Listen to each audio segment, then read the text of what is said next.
Hey guys, welcome back to another video, and today is a reaction to Game Theory, How Rich is Pokemon Master? Make sure to subscribe to the Game Theorists. This is published on May 19th, 2018. Probably a new one, because it's May, obviously. Now let's get into this.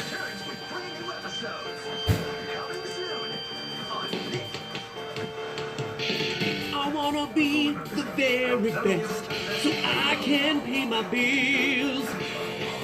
To get them is my real test, until my wallet fills.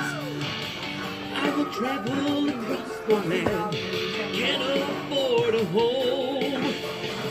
Teach Pokemon to understand the power that I have to pay for every month. The phone bill, the internet, car payments, and then there's the house payment. Stop! No, just stop it!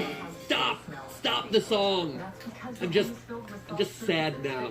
Real life sucks. Subscribe to everyone that I do. This is a new setup as my other video I just posted.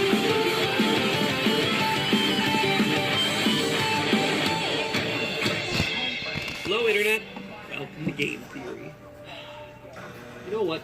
Screw this. I'm sick of paying bills every month. I'm sick of the rat races and the adpocalypses. It's time to leave behind all that YouTube drama and start traveling the land to catch animals and make them fight an eternal blood sport to the death. Sorry, I meant to the faint, to the face. Much better. That's right. Today we're talking about our favorite PETA-triggering game, Pokemon. More importantly, though, we're talking about how to make them Pokebucks. Pokedollars? Pokeskrill. Just make any sense. Poke, whatever they are. The P with the two weird lines in it. You know what I mean. We've all had that dream, though, right? To be teleported to the world of Pokemon armed with only a few Pokeballs and rise through the ranks to become a Pokemon champion. We'd make friends, thwart Team Rocket a couple times, maybe hit on Misty a little bit. Or Brock, if you're into having no eyes. It'd be a great time, or so we'd like to think. You see, video games tend to gloss over the rest of life that comes along with, you know, living. You'd still have to eat, sleep, use the bathroom, or whatever the most convenient tree in Viridian Forest is. Which means that all those hard-earned Poké-dollars you're ripping out of the pockets of the bug catcher after burning his Metapod to a crisp are gonna have to pay them bills.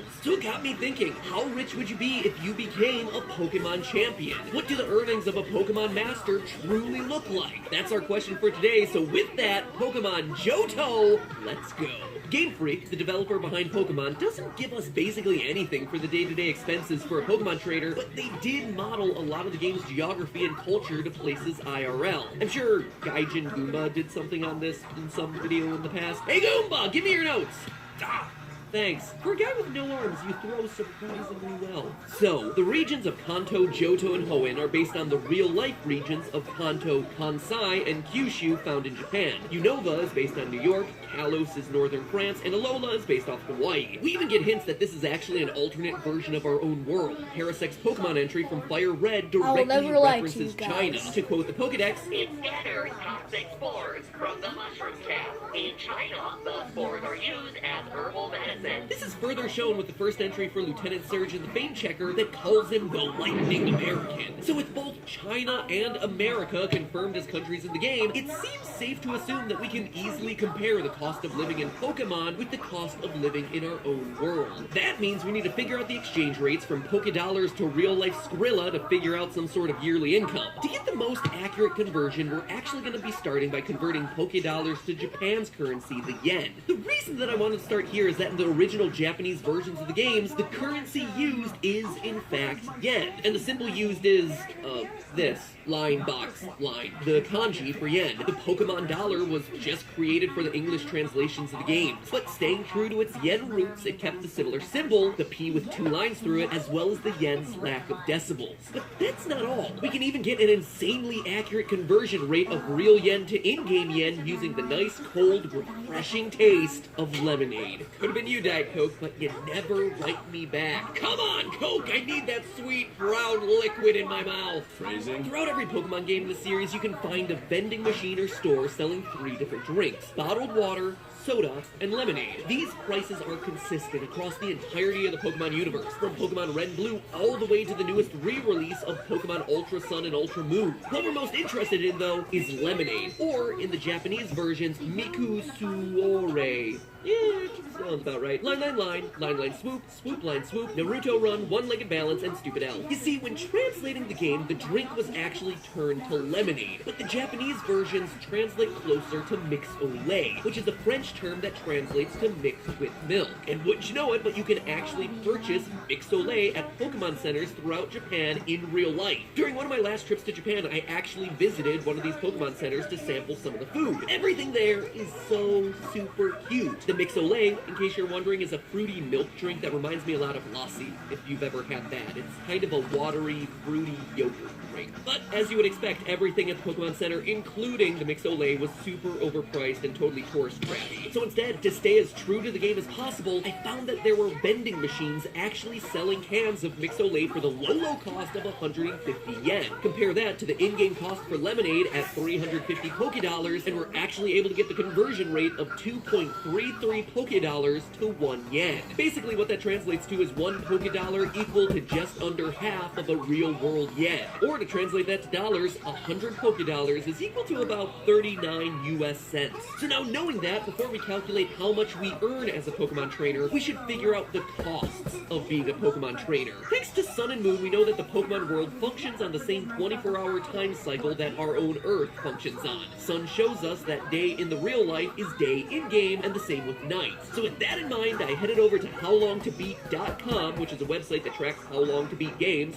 pretty self-explanatory there, to find the average time to beat a typical Pokemon game. That turned out to be 52 hours. So if you were to work the average workday of 8 hours, your journey would take you 7 days. But 7 days to be a fully fledged Pokemon master doesn't seem right. I mean, sure, in-game you might be able to speedrun your way to the top of the Pokecharts, but if we're looking at this seriously, like literally walking between cities, battling trainers, spending time to train up your Pokemon, a trainer's journey to the top is going to last way longer than a week. So instead, to figure this out, I followed a different trainer's journey, Ash from the anime.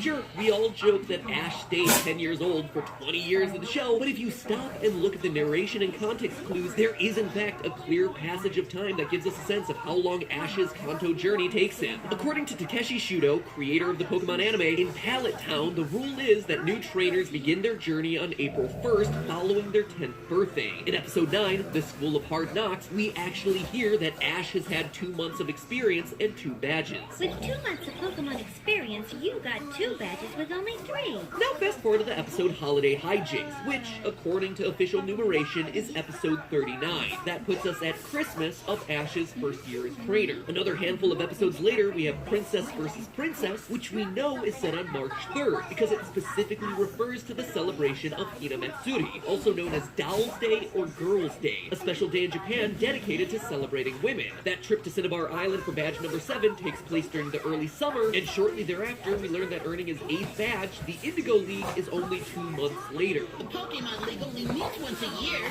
in the exact same place. Where is it? When is it? You gotta tell me! Atop the Indigo Plateau, exactly 2 months from today. Which places the yearly Indigo League Championships around July or August. In short, Ash, and quite honestly Gary, who we also see in Showdown at the Poke Corral, that specific episode, have their first shot at being a true Pokemon Master a year and 3 months after they started their journeys. You know, now that I've done that, I bet I can calculate how old Ash is for the entirety of the series. If you want to see that episode sometime in the near future, make sure you hit that subscribe button and let me know in the comments below. I want Ash's age in the next 3 seconds. 3, Do it! 2, if that was annoying to you, at least it wasn't a mid-roll. According to online cost to raise a child calculators, the cost of a single parent raising a 10-year-old in the Kanto region of Japan for 15 months is gonna be about $12,000. That translates to 1,312,128 yen, or just over 3 million Pokédollars. What does yen mean? Jeez, with Put a it cost in of the that comments much, it's below. no wonder that the parents are sending their kids out into the woods to fight dangerous creatures for the better part of a year. year. Anyway, those costs are broken down like you see on screen, but remember, this is if they're living at home. Ash stays intense most nights and doesn't get himself an education, so we can eliminate some of those larger ticket costs. Let's even eliminate the cost of clothing, since the most Ash has ever gotten himself is like a new hat. That cuts our costs for his 15-month journey in half, now sitting at $6,000, 656,000 yen, or 1.5 million Pokebucks. That is a whole bike and a half, which doesn't make it sound like that much, but seriously, that is a $4,000 bike that the shop owner just gives you for free. It is the best free voucher ever. Okay, so $6,000 is the base cost of your journey. I'm of course leaving out the prices of all Pokemon-related gear. Pokeballs, revives, potions, food for the Pokemon, etc. But then again, Ash tends to get himself distracted on his journey, so his quest may take him a little bit longer than your typical trainer. It should all balance out in the end. Now it's time to start beating up on some random kids' pets and stealing their cash. The way to earn money as a Pokemon champion is defeating other trainers and taking their money. I went through the entirety of Pokemon Red and Blue, adding up what you earn from every battle, each psychic, bug catcher, and lass out there, and then double check that amount via some player guides for the games. And if you go undefeated against every random trainer on your journey, you conquer every gym the first time, and you send every member of Team Rocket, you would make a total of, drumroll please, 325,450 Pokedollars, which equates to 156,216 yen, or only $1,421.57.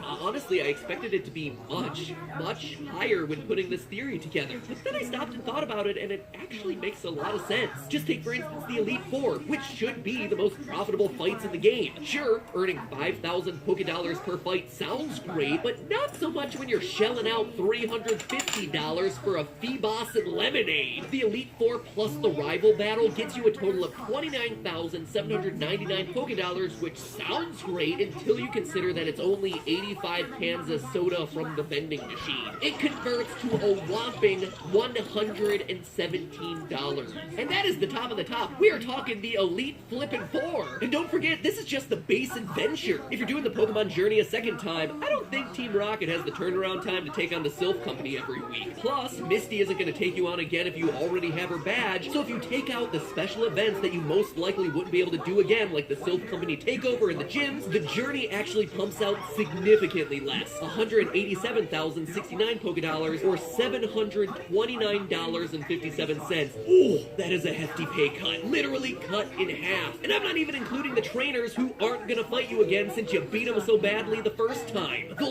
long story short here is that being a Pokemon trainer is the single worst financial decision in gaming ever. You spend a year out of your life slaving away, climbing to the pinnacle of your chosen field, living outdoors and getting shocked over and over and over again by Pikachu, and you end up with a net loss of $4,578.43. You lose money on your journey even if you get to the end of it. Honestly, it's like pursuing a career in theater where most places make you pay them to work there. Good times, true story. All this is probably why you don't see too many adults out there trying to become Pokemon champions. They eventually have to support a family, and that is simply something that you cannot do as a traveling battler. Unless you're a gym leader or part of the Elite Four, there is no way to make a living off of being a Pokemon champion. Chase your dreams, just prepare to file for bankruptcy later.